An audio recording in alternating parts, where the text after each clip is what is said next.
cansada de pelear y todo lo que soy lo entrego a ti. Padre, me cansé de huir de ti.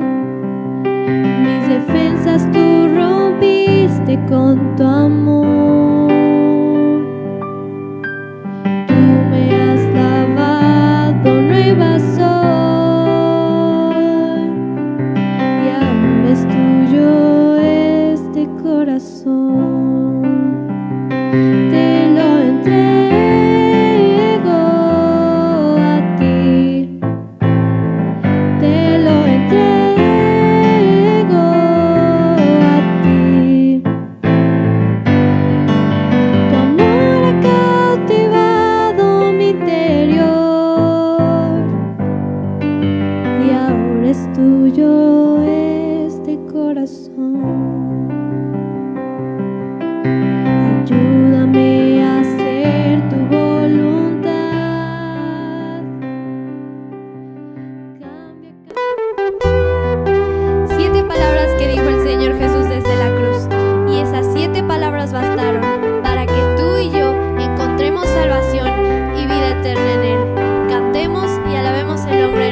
Como cada año, apartamos este tiempo para poder recordar estas 7 palabras tan especiales donde podemos ver la muerte de un justo por un injusto, la muerte de un hombre santo por un pecador. Y este acto de amor ya se había anunciado a través de los profetas. Y quiero citar solamente uno de ellos, Jeremías. Ahí en el capítulo 31, versículos del 31 al 34, nos dice la Escritura: he aquí que vienen días, dice Jehová, en los cuales haré nuevo pacto con la casa de Israel y con la casa de Judá, no como el pacto que hice con sus padres el día que tomé su mano para sacarlos de la tierra de Egipto, porque ellos invalidaron mi pacto, aunque fui yo un marido para ellos, dice Jehová. Pero este es el pacto que haré con la casa de Israel después de aquellos días, dice Jehová.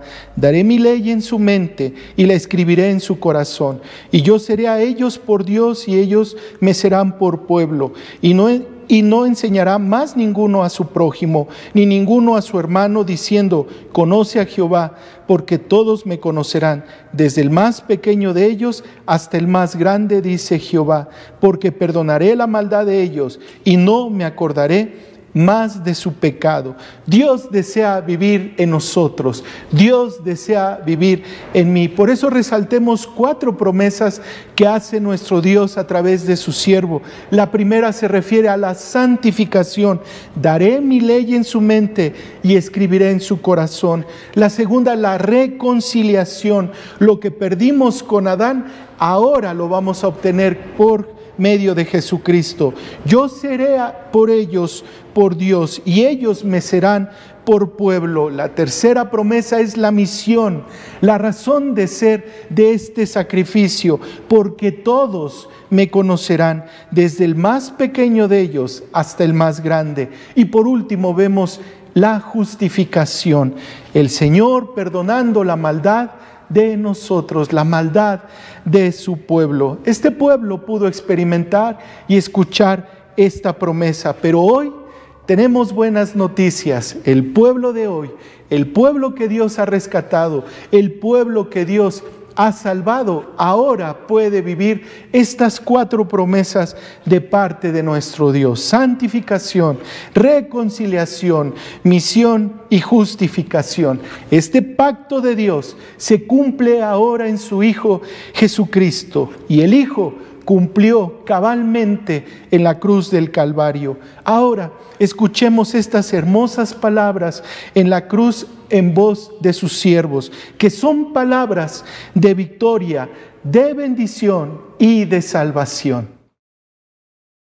Y Jesús dijo: Padre, perdónalos porque no saben lo que hacen. Lucas 23:34. ¿Cuántos de nosotros tenemos una historia de amor que contar? Todos los que hemos venido a los pies de Cristo Jesús tenemos una historia de amor, sin lugar a dudas. De parte de Jesús, la historia comienza así.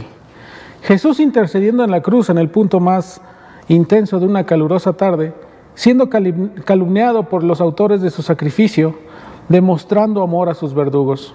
El amor es una parte de la naturaleza de Dios. Dios en su naturaleza es amor. Clavado a la pesada cruz del pecado que le había acompañado en su camino hacia el Calvario, se encontraba Jesús, herido por quienes tenían que adorarle, humillado por los gobernantes, malentendido y abandonado por los supuestos hombres de Dios que debían protegerle.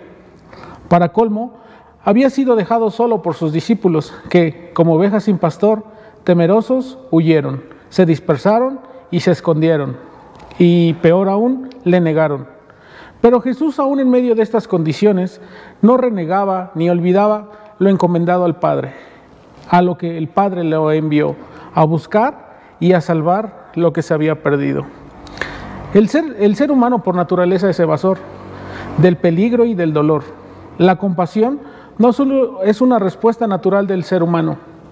En tiempos actuales es tan anormal ver gente compasiva.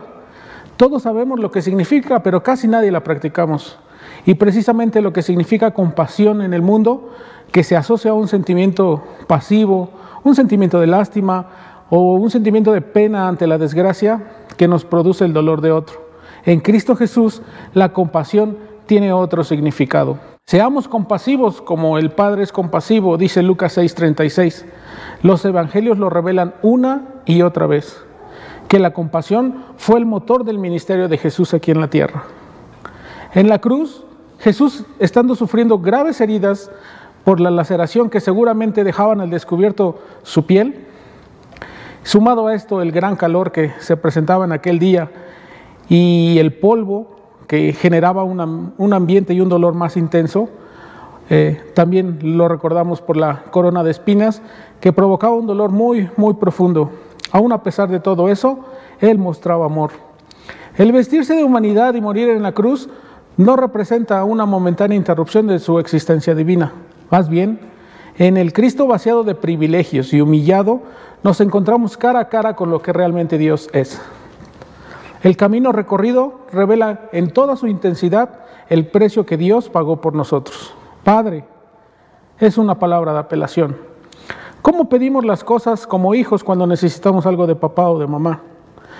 No como Dios o como Señor, porque quiso Él que ejerciese su benignidad de Padre y no la severidad de un juez, como asimismo Él quiso evitar la ira de Dios sobre todos nosotros.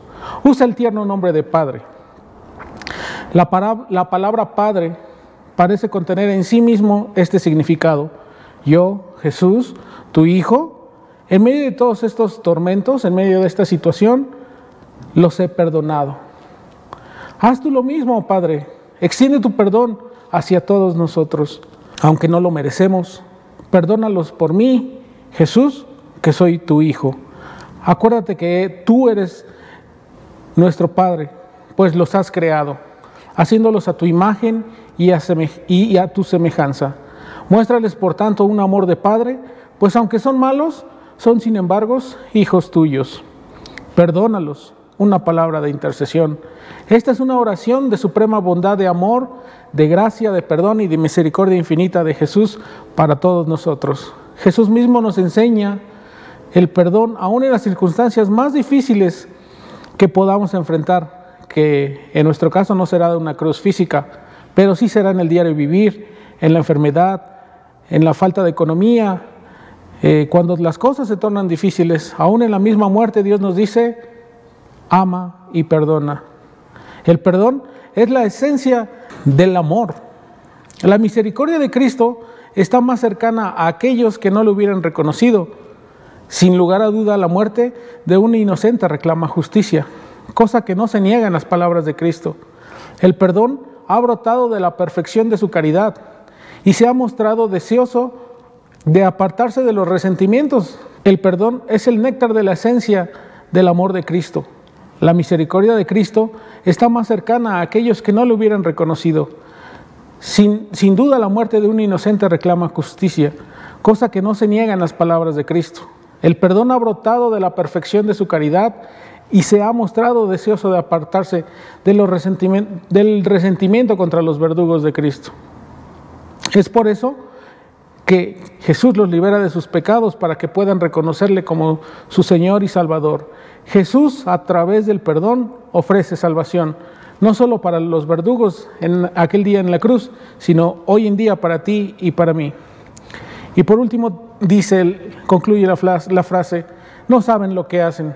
Sin lugar a duda, es un reconocimiento de la condición espiritual tuya y mía tal vez, pero es una oportunidad, porque a través de estas palabras Cristo nos ofrece salvación. Para que su oración sea razonable, Cristo ciertamente no podía excusar la injusticia de Pilato, o la crueldad de los soldados, o la ingratitud de la gente, o el falso testimonio de aquellos que lo perjuraron en aquel día. La oración de Jesús ha de ser interpretada como aplicable a nosotros mismos hoy, aquí y ahora, y a aquella multitud de pecadores que eran sus contemporáneos en aquellos días, pero no tenían conocimiento de lo que realmente estaba sucediendo. Entonces, realmente entendemos el significado de la palabra: no saben lo que hacen. Jesús, aún sin expresarlo con sus labios, decía a su Padre: Padre, condéname a mí. Esa era la única forma en que Dios podía perdonar al hombre. Cristo pagó por lo que no debía pagar, pero por amor lo pagó por todos nosotros. El castigo de nuestra paz fue sobre Él, y por su llaga fuimos curados, dice Isaías 53, 4 y 5. Y oraba diciendo: perdónalos, yo llevaré el castigo que merecen. Esta es la invitación para nosotros.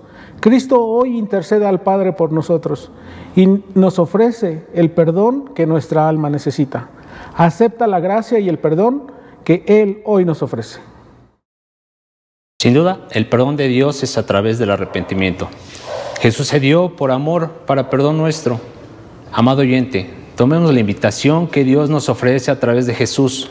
Con esto tenemos la seguridad de una vida eterna a su lado. La palabra de Dios en Lucas capítulo 23, versículos del 36 al 43, dice: los soldados también se burlaban de él, le ofrecieron vinagre para que lo bebiera y le dijeron: si en verdad eres el rey de los judíos, sálvate a ti mismo. Sobre la cabeza de Jesús había un letrero que decía: este es el rey de los judíos. Uno de los criminales que estaba junto a Jesús también lo insultaba: ¿no que tú eres el Mesías? Sálvate tú y sálvanos a nosotros también. Pero el otro hombre lo reprendió: ¿no tienes miedo de Dios? ¿Acaso no estás sufriendo el mismo castigo? Nosotros sí merecemos el castigo porque hemos sido muy malos, pero este hombre no ha hecho nada malo para merecerlo. Luego le dijo a Jesús: Jesús, no te olvides de mí cuando comiences a reinar. Jesús le dijo: te aseguro que hoy estarás conmigo en el paraíso. Sin duda, Dios mostrando su amor y misericordia, pues desde la cruz nos da a elegir el camino, nuestro libre albedrío, nuestras propias decisiones. Cuando los soldados romanos clavaron a Jesús en la cruz, dos ladrones fueron crucificados junto con él, uno al lado derecho y otro al lado izquierdo. Y me parece a mí que estos ladrones nos representan a todos, no solo en ese tiempo, sino que también en la actualidad. Y déjame decirte el por qué. ¿En cuántas ocasiones hacemos o copiamos lo que la gente hace o dice? Esa pregunta es bastante familiar, ¿no? Estos ladrones a punto de morir eran influenciados por los soldados, sacerdotes y la gente del lugar. Déjame decirte que en la actualidad sigue siendo igual.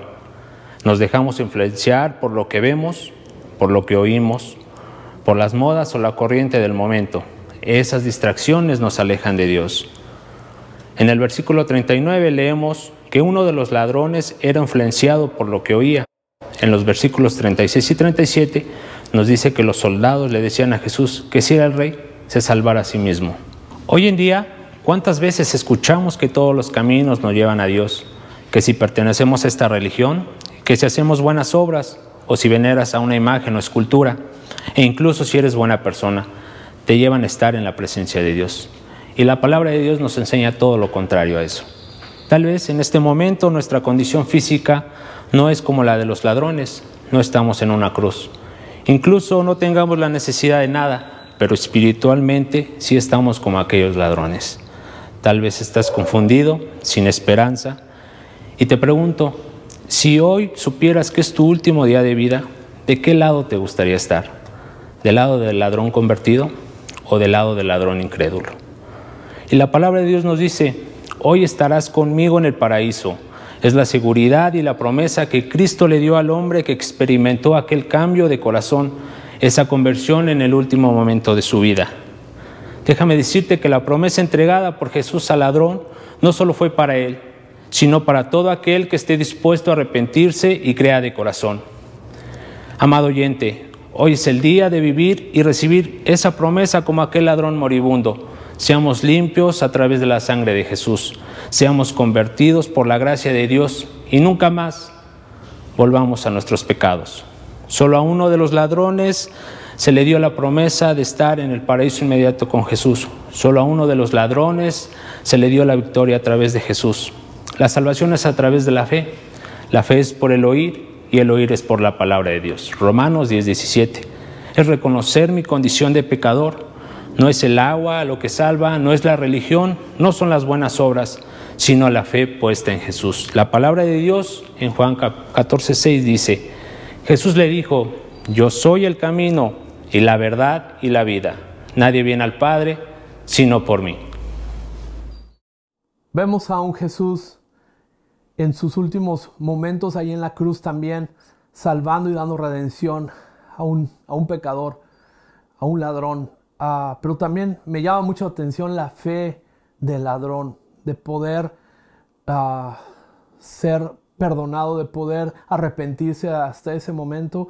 Y lo más hermoso es la promesa de que ese mismo día iba a estar en el paraíso junto a su Salvador.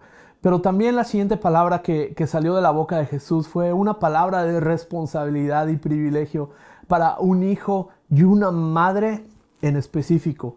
Pero también una palabra para todos aquellos que estamos escuchando en este día el mensaje desde la cruz. Ahí, tú que estás conectado, ese mensaje también es para ti. Ese mensaje es para tu familia. El hecho que podemos decir Jesús vive en mí nos lleva a entender la relación de sangre que ahora tenemos todos aquellos que hemos sido salvados, lavados, perdonados, restaurados por el sacrificio de Jesucristo en la cruz del Calvario. Si tú puedes decirlo, dilo en ese momento: Jesús vive en mí.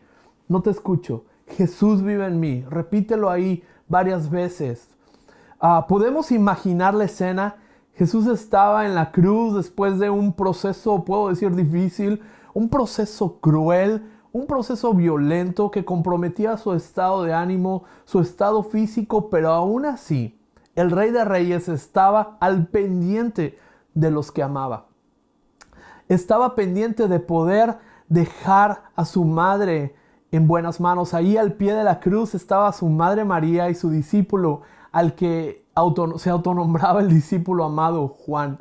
Jesús los ve y con una mirada de amor escuchamos palabras de ánimo y esperanza. Juan 19, 26 y 27 dice, ahí nos relata: y cuando Jesús vio a su madre y al discípulo a quien él amaba que estaba ahí cerca, dijo a su madre: mujer, ahí está tu hijo. Y el 27 dice: después dijo al discípulo: ahí está tu madre. Y desde aquella hora el discípulo la recibió en su propia casa.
Escuchamos cómo Cristo mostró amor por María y por Juan.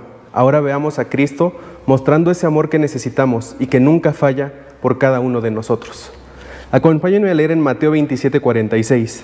Como a las 3 de la tarde, Jesús gritó con fuerza: Elí, Elí, lama sabactani, que significa: Dios mío, ¿por qué me has desamparado?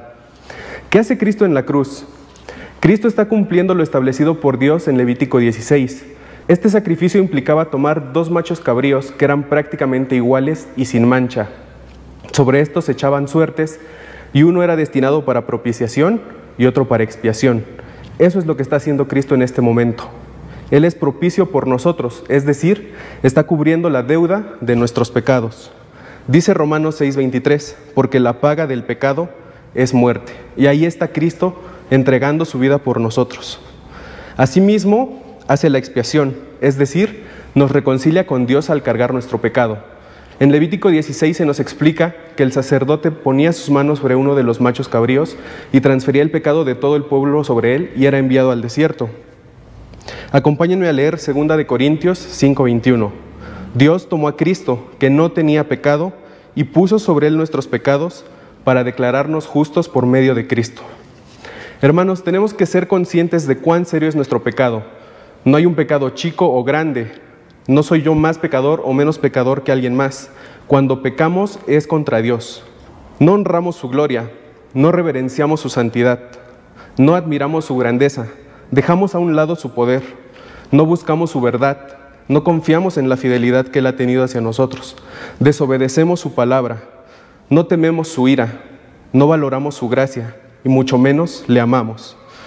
La consecuencia de todo esto lo vemos en este momento, en esta palabra que Cristo no está diciendo, la grita: Dios mío, ¿por qué me has desamparado? Un grito que nos muestra esta seriedad.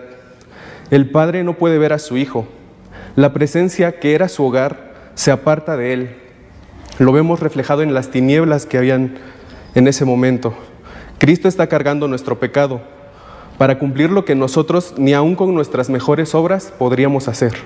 Dice la palabra que son como trapos de inmundicia. Es tan grave este pecado que por única ocasión Cristo no se dirige a Dios como su Padre, porque Él es santo, santo, santo, y en este momento es su juez. Me imagino a Dios contestándole a Cristo en su memoria, porque Él conocía las palabras, en Isaías 59:2. Son las iniquidades de ustedes las que los separan de su Dios, son estos pecados los que lo llevan a ocultar su rostro para no escuchar. Cristo sabía por qué estaba solo y desamparado, sabía que el pecado lo había separado de Dios, pero esa pregunta es para nosotros, para que comprendamos lo que Él está haciendo. Antes de pecar, visualiza el final. No te lleves por la alegría aparente que te pueda dar o por un beneficio, porque el pecado es llamativo, pero piensa en sus consecuencias. El pecado te llevará más lejos de donde pensabas, te costará mucho más de lo que pensabas pagar y te quedarás ahí estancado más tiempo del que planeabas quedarte. Detrás de este abandono hay amor, hay gracia y hay misericordia. Dice Juan 3:16 que porque de tal manera nos amó que dio a su único Hijo para que aquel que crea en Él no se pierda, mas tenga vida eterna. ¿Te has sentido abandonado? ¿Has sentido decepción? ¿Te has sentido solo? Cristo lo sabe y se compadece de nosotros. Él pasó por todo esto, tomó mi lugar y tu lugar para reconciliarnos con el Padre, para darnos esperanza y vida. Dice Isaías 54:7 y 8, por un breve instante te abandoné, pero con gran compasión te recibiré de nuevo. En un estallido de enojo aparté de ti mi rostro por un poco de tiempo, pero con amor eterno tendré compasión de ti, dice el Señor tu Redentor. Cristo sabía que este pequeño instante de gran sufrimiento iba a ser para honrar a su Padre, para reconciliarnos con Él. Quizá parece que Dios está lejos, que no te escucha y que te ha abandonado, pero Cristo ya pagó. Así que deja tu pecado, entrégate a Dios y ten la certeza de que Él te redimirá y te rescatará de donde sea que te encuentres. Dios mío, ¿por qué me has desamparado? Cuando pienso en tu amor y en tu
Acabamos de escuchar esa palabra de abandono. Jesús sintiéndose solo. Y a continuación encontramos esa palabra de necesidad. La palabra dice en Juan 19:28, después de esto, como Jesús sabía que ya todo había terminado y para que se cumpliera la escritura dijo, tengo sed. ¿Qué es la sed? Es la necesidad o las ganas de beber. Por todo lo sucedido desde el juicio, desde su arresto, habían sido maltratado, golpeado, había sangrado. Era normal que tuviera sed. Pero, ¿qué pasa en estos momentos? Jesús está hablando con su Padre. Jesús no le está hablando a la gente que está al pie de la cruz, que está alrededor. Él está buscando a su Padre. Y encontramos Jesús enseñando hasta sus últimos momentos, enseñando hasta el final. Muchas veces cuando las situaciones se ponen difíciles, es buscar quién me ayuda, cuánto tengo en el banco, quién me puede ayudar, buscar a los amigos, pero no. Jesús buscó a su Padre en ese momento. Nos mostraba que su relación con el Padre seguía intacta, que esa confianza, a pesar de estar cargando nuestros pecados, a pesar de estar solo, de sentirse solo, seguía buscando a su Padre. En estos años, en este año transcurrido, Dios me ha permitido la bendición de ser papá.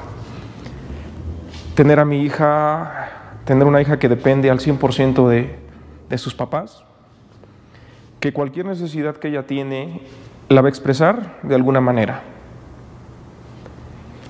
Y Jesús, en esos momentos de necesidad, busca al Padre. Nos pide que seamos sencillos.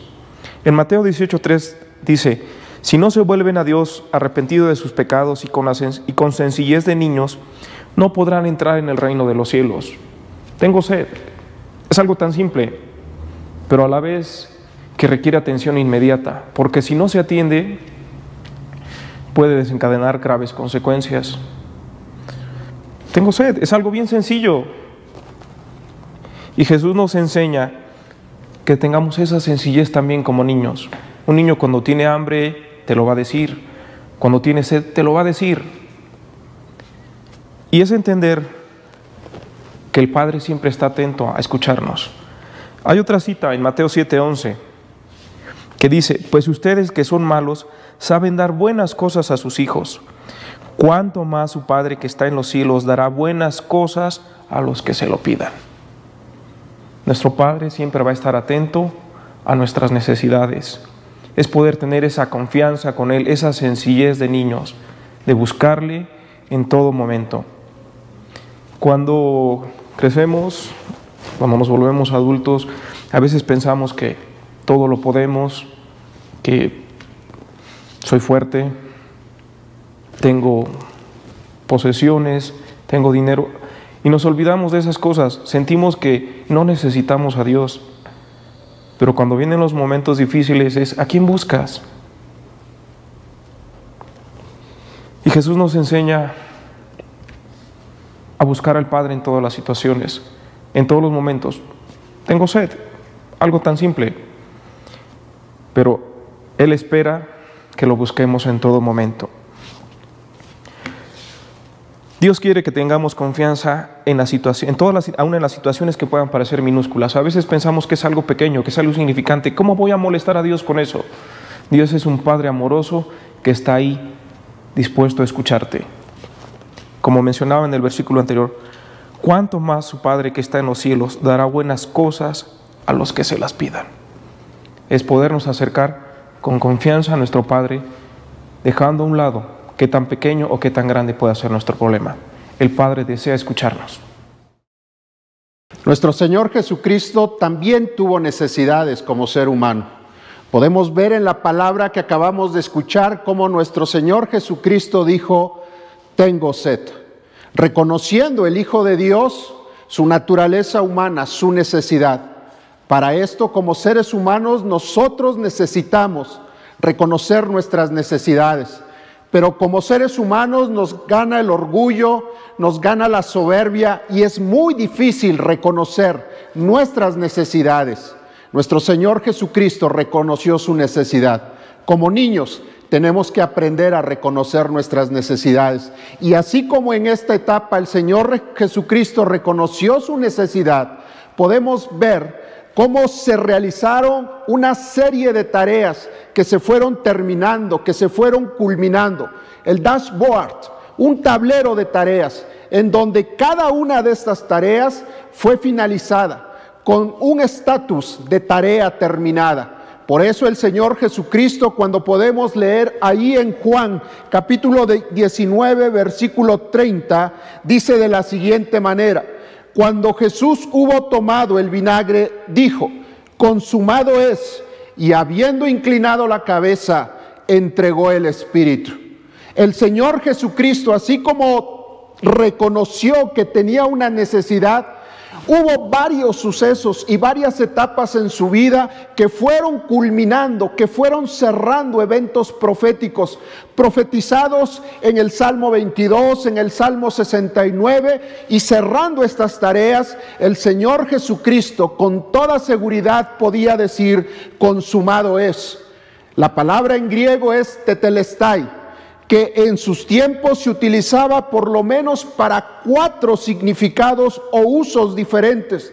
El primero, un artista, un pintor, en donde realizaba su obra dando las pinceladas, pero cuando su obra era completada y ya no había que agregar una pincelada más, el artista decía tetelestai, porque había sido completada.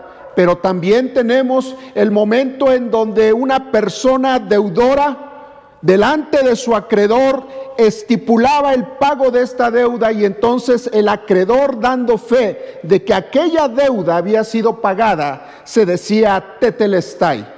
Pero también cuando un esclavo se le encargaba una tarea, el amo de este esclavo mandaba se supervisara el cumplimiento de esta tarea, y si la tarea había sido realizada de la manera solicitada, entonces se decía tetelestai. También cuando en su momento aquella persona llevaba una ofrenda delante del sacerdote, el sacerdote de una manera natural inspeccionaba el cordero para poder ver y verificar que no existiera algún defecto en el animal. Y cuando se corroboraba que el animal era perfecto y apto para la ofrenda, el sacerdote expresaba tetelestai, consumado es. Una tarea totalmente cumplida por el Señor Jesucristo. No hay nada más que agregar. De hecho, como podemos ver en Juan capítulo 17, nuestro Señor Jesucristo, haciendo una oración un poco antes de llegar a la crucifixión, Juan 17:4, dice de la siguiente manera: yo te he glorificado en la tierra, he acabado la obra que me diste que hiciese. El Señor Jesucristo sabía que en ese cumplimiento de tareas, en una obediencia perfecta, estaba glorificando a su Padre. Pero el resultado de todo esto, el resultado de poder cumplir las tareas, no era meramente una actividad por cumplirla, sino que tenía un propósito claramente marcado, como lo podemos ver en Romanos capítulo 5, versículo 10, que dice de la siguiente manera: porque si siendo enemigos fuimos reconciliados con Dios por la muerte de su Hijo, mucho más siendo reconciliados seremos salvos por su vida. En estos momentos en que estamos celebrando la Semana Santa, el eslogan que cada uno de nuestros pastores ha determinado es: Jesús vive en mí. Y en esta palabra consumado es, se hizo posible que Jesucristo pudiera vivir en tu corazón. Jesucristo ya vive en la vida de muchos de nosotros, pero ¿te has preguntado, ¿Jesús ya vive en mi corazón? Siendo enemigo de Dios, como el apóstol Pablo lo marca aquí en Romanos 5:10, siendo enemigos, ¿has logrado ser reconciliado con Dios? Ciertamente podemos ver que el que Jesús viva en nuestras vidas no solamente es un parapeto para mitigar el dolor de la partida de un ser querido, sino que Jesucristo puede vivir hoy en tu corazón.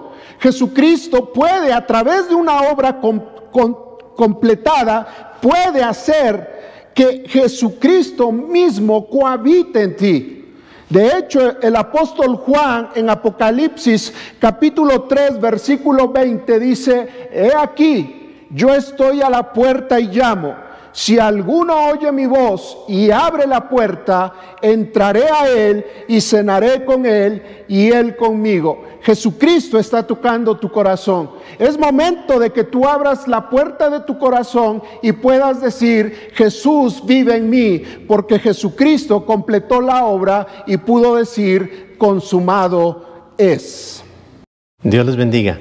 Como decía el pastor Maurilio, la obra ha sido consumada. La obra ha sido terminada. No necesitamos añadirle más. El Señor realizó una obra completa, maravillosa de salvación. A nosotros solamente nos toca recibirla y creerla. Me toca la palabra de victoria, palabra 7. Esta palabra la expresa el Señor ahí en la cruz y dice, San Lucas 23:46, y Jesús, clamando a gran voz, dijo: Padre, en tus manos encomiendo mi espíritu. Y habiendo dicho esto, expiró. Vamos a desmenuzar este versículo y la primera parte dice: y Jesús. ¿De quién estamos hablando? Estamos hablando del Mesías, del Hijo de Dios. El Señor no tiene comparación. No es Mahoma, no es Buda, no es Confucio, no es cualquier hombre ilustre de la tierra que haya pasado en el pasado o en el presente. Por lo tanto, Jesús, el Hijo de Dios, el deseado de las naciones, el Cordero de Dios, la luz del mundo, el Alfa y la Omega, el principio y el fin, el que era y el que ha de venir. Y también Apocalipsis lo confirma capítulo 1, 5 y 6, y dice: y de Jesucristo, el testigo fiel, el primogénito de los muertos y el soberano de los reyes de la tierra, el que nos amó y nos lavó con su sangre de nuestros pecados y nos hizo reyes y sacerdotes a Dios su Padre, a Él sea gloria e imperio por los siglos de los siglos. Amén. A este Jesús estamos recordando, a este Jesús estamos hoy alabando y bendiciendo su santo nombre. La segunda parte, y clamando a gran voz. Vemos en este Señor Jesucristo su pasión. Daba testimonio de su pasión y su entrega que vivió en este mundo por Dios su Padre, por su voluntad. En cierta ocasión dijo a sus discípulos, ahí en San Juan 4:34, Jesús les dijo: mi comida es que haga la voluntad del que me envió y que acabe su obra. Vemos esa pasión, esa entrega de nuestro Señor, que estaba dispuesto a pagar cualquier precio por las almas. Y en esa ocasión vemos que hubo mucho fruto, muchas almas vinieron a los pies de Cristo, muchos se convirtieron. Por eso es bendito su nombre.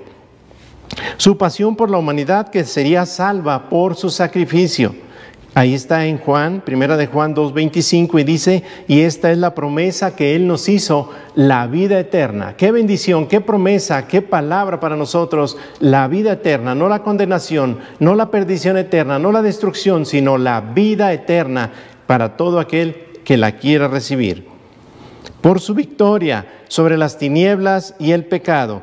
Esto nos lo confirma Colosenses 2:15 y dice: despojando a los principados y a las potestades, los exhibió públicamente, triunfando sobre ellos en la cruz. El Señor los desarmó, los avergonzó, triunfó para venir a dar al hombre libertad. A los cautivos les trajo sanidad, libertad, bendición. Por las profecías que Él estaba cumpliendo en ese momento.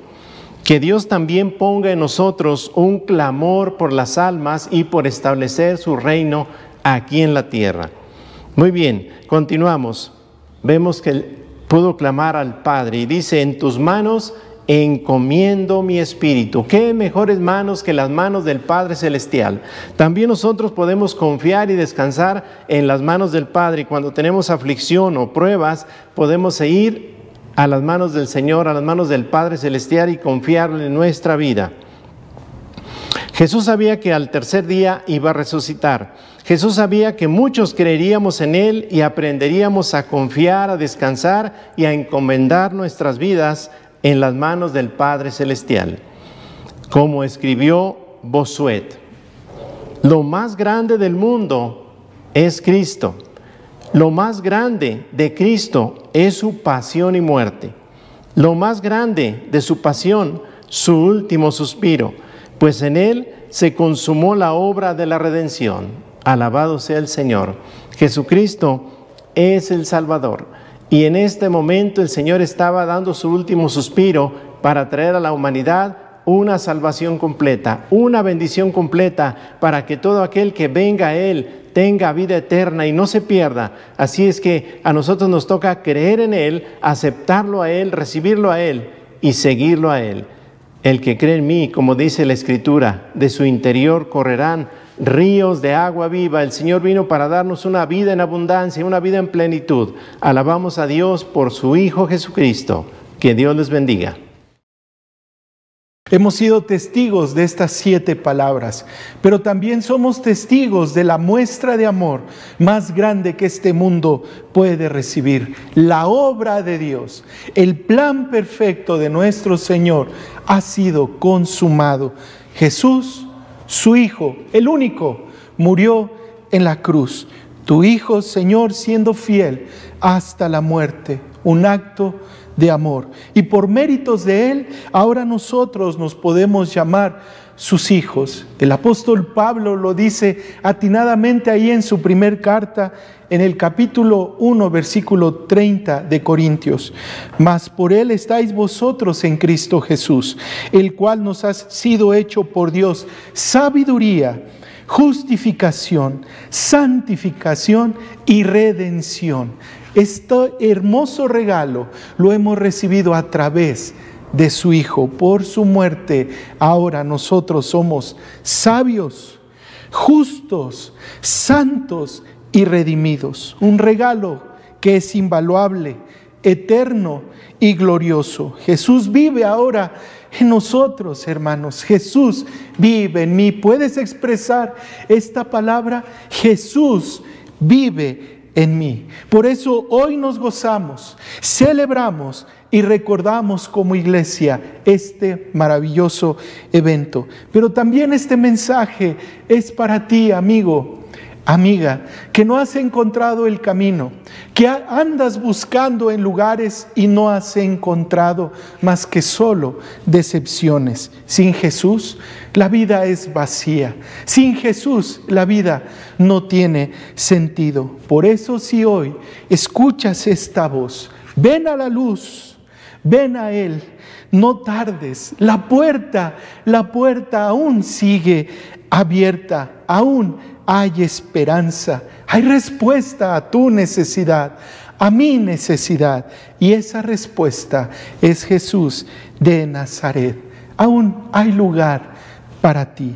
El Señor te está llamando. No te quedes solamente con ser testigo de esta cruz, como muchas personas le miraban a lo lejos. Hoy Jesús desea vivir en ti. Oremos en esta hermosa tarde. Padre, te damos gracias, Señor, porque hemos recordado, Señor, a través de la voz de tus siervos, cada detalle, cada pasaje, cada palabra, Señor. Pero estas palabras no son de tristeza, son palabras de victoria, Señor, porque hoy nos podemos llamar tus hijos. Hoy nos podemos llamar salvos, justos delante de ti, Padre. Gracias, Señor, te damos. Como iglesia nos gozamos, como iglesia te anhelamos, como iglesia deseamos ese día glorioso que tú vengas nuevamente por nosotros, por tu pueblo. Pero, Señor, no quiero hacer a un lado a esta mujer, a este varón, Señor, que está batallando, que está luchando sin un camino, Señor. Que a través de tu Santo Espíritu, hoy en esta tarde, tú derrames salvación en su vida, Señor. Muévete libremente, Señor, en su mente, en su corazón, convenciéndole de pecado, Señor. Gracias te damos, Señor, por la obra consumada en la cruz del Calvario. Aquí estamos, Señor, anhelando tu venida, pero mientras esta no venga, Señor, que tú nos permitas seguir siendo luz y seguir siendo y llevando el mensaje de esperanza, Señor, que es Cristo, Cristo crucificado, Cristo resucitado, Cristo nuestro Señor. En Cristo Jesús oramos. Amén y amén. Que Dios les bendiga. Dios les bendiga una vez más. Quiero citar la escritura en 2 Corintios 9:6, usted la conoce y dice: pero esto digo, el que siembra escasamente, también segará escasamente, y el que siembra generosamente, generosamente también segará. Cada uno de como propuso en su corazón, no con tristeza ni por necesidad, porque Dios ama al dador alegre. Es una ley natural que si sembramos poco, vamos a cosechar poco. Y también es una ley espiritual. Entonces, sembremos para el reino de Dios, hagamos tesoros para la gloria del Señor. En el cielo dice el Señor que hagamos tesoros. Entonces les invito a que sigamos apoyando este ministerio, esta obra, porque no es del hombre, la obra es del Señor. Que Dios les bendiga. Vamos a orar por estos diezmos y ofrendas que hemos dispuesto para dar al Señor. Gracias, Padre, porque tu palabra es verdad. Se cumple que si sembramos generosamente, generosamente también segaremos. Gracias por el dador alegre. Gracias, Señor, porque tú prosperas a tu pueblo. Tú provees para las necesidades de tu iglesia, que ninguno tenga necesidad, Padre. En el nombre de Cristo Jesús te alabamos y te bendecimos. Amén. Bendiciones.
Imparable, Dios de imposibles, inigualable.